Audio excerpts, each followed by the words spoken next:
Hi friends, எல்லோரும் எப்படி இருக்கிறீங்க? நல்லா இருக்குதுங்களா?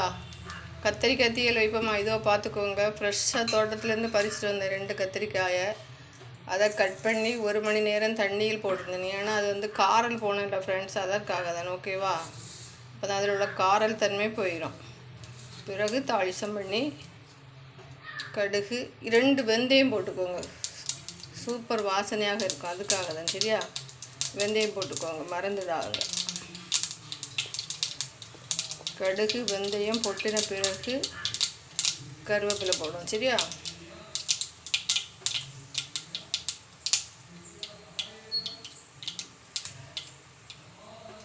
ஃப்ரெஷ் கத்திரிக்காய் இருப்பதனால நல்லா இருக்கும். தோட்டத்து கத்திரிக்காய் அருமையாக இருக்கும். காரல் தன்மையெல்லாம் இருக்கவே இருக்காது.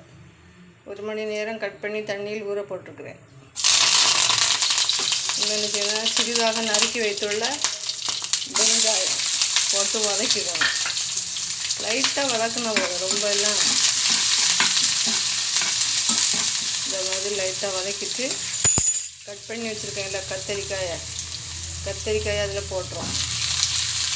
ஃப்ரெஷ் கத்திரிக்காய் பார்த்திங்களா, 1 மணி நேரம் தண்ணியில் கட் பண்ணி ஊற போட்டுருங்க. அப்போ தான் அதில் உள்ள காரம் தன்மை போகும். சரியா? திரும்பவும் சொல்லுவேன்.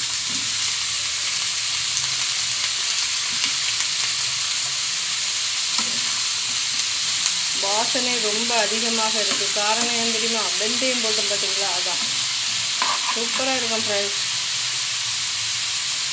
இன்னும் என்ன செய்யணும்னா புளித்தண்ணி தேவைக்கேற்ப புளி கரைசல், தேவையான அளவு உப்பு போட்டு அப்படி மூடி கொஞ்சம் அதில் தேவையான அளவு தண்ணி விட்டுடுங்க. ஏன்னா அந்த கத்திரிக்காய் வேகணும் அல்லவா? சரியா ஃப்ரெண்ட்ஸ்? இன்னும் மூடி வச்சுட்டு கத்திரிக்காய் வெந்த பிறகு மசாலா போடும். ஓகேவா? 5 நிமிடம் கரெக்டாக கொதிக்க விட்டு வேக வச்சாச்சு. நல்லா கொதித்து வேக பார்த்திக்கலாம். என்ன பண்ணணுன்னா கொஞ்சோண்டு மல்லிப்பொடி, சிறிதளவு காரத்திற்கு ஏற்ப வத்தல் பொடி.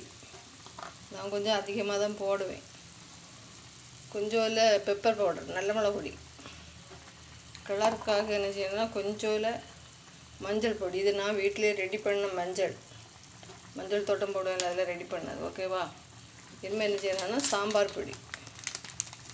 சாம்பார் பொடி மேக்ஸிமம் சக்தி மசாலா தான் போடுவேன். இன்றைக்கி சக்தி மசாலா இல்லாததுனால பேபி சாம்பார் பொடி போட்டிருக்கேன். இதுவும் நல்லா தான் இருக்கும். இனிமேல் என்ன செய்யணும்னா டீ காயப்பொடி. பார்த்தீங்களா, வாசனையாக இருக்கும்.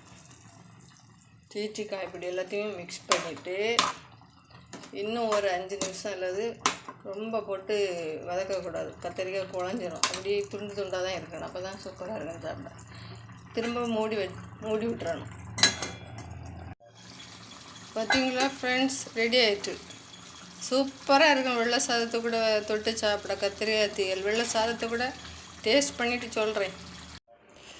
சுட சுட கத்திரிக்காய் தீயலும் சாதம், வெள்ளை சாதம் அருமையாக இருக்கும் ஃப்ரெண்ட்ஸ்.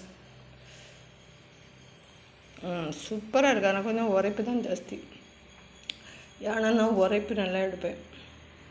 நீங்கள் கொஞ்சம் உரைப்பு கம்மியாக போட்டுக்கோங்க. வெள்ளை சாதத்தை கூட தொட்டு சாப்பிட கத்திரிக்காய் தீயல் அருமையாக இருக்கும். நான் சொன்ன மாதிரி கத்திரிக்காயை மட்டும் 1 மணிக்கூர் தண்ணியில் கட் பண்ணி போடணும். ஆனால் அதில் உள்ள காரல் தன்மை போயிடும். ஓகேவா? அருமையாக இருக்குது. இதுக்கு தொட்டுக்க ஒரு அப்பளம் மட்டும் பொரிச்சிக்கோங்க. ஓகேவா ஃப்ரெண்ட்ஸ்? பிடித்திருந்தால் லைக் பண்ணுங்கள், ஷேர் பண்ணுங்கள், கமெண்ட் பண்ணுங்கள், சப்ஸ்கிரைப் பண்ணி வீடியோ பாருங்கள். ஓகேவா?